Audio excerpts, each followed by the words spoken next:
Mr. Speaker, sir, I am very grateful to all the honorable members on all sides of this august House who have taken part in the debate on the Finance Bill. The Finance Bill forms part of the overall budget even though it deals only with the tax elements of the budget. It was therefore quite natural that several honorable members brought up general issues of policies, and the issues that they brought up are issues of profound importance to the future of our country. For example, reference was made to the primacy of agriculture. Sri Chandrakar brought out the massive problem of land and water degradation in our country, which, if not tackled, will hurt the living standard of millions and millions of farmers living in our country on the edges of subsistence. Sri George Fernandes brought out the issue of regional imbalances, and these regional imbalances should be a source of concern to all segments of this House.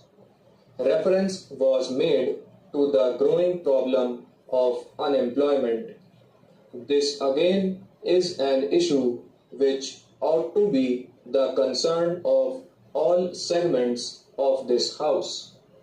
So, all these problems have been mentioned.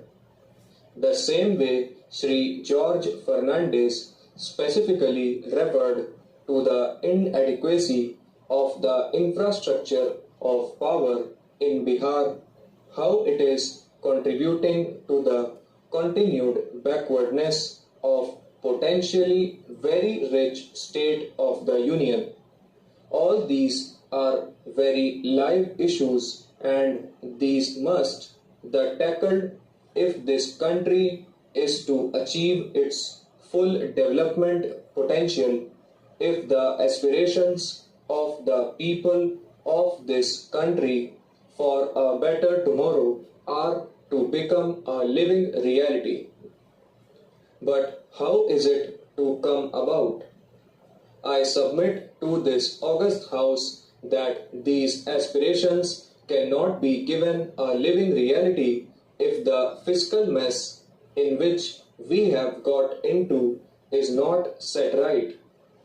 India today has unsustainable fiscal deficit, and this is a point on which all shades of public opinion, all shades of economists are agreed.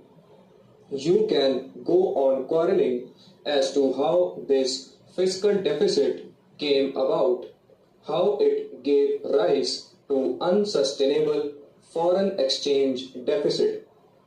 But the real issue before us today is what steps are we going to take that this crisis is contained and that this crisis is in fact used as an opportunity to set in motion those forces of reforms which alone can see that this country's great development potential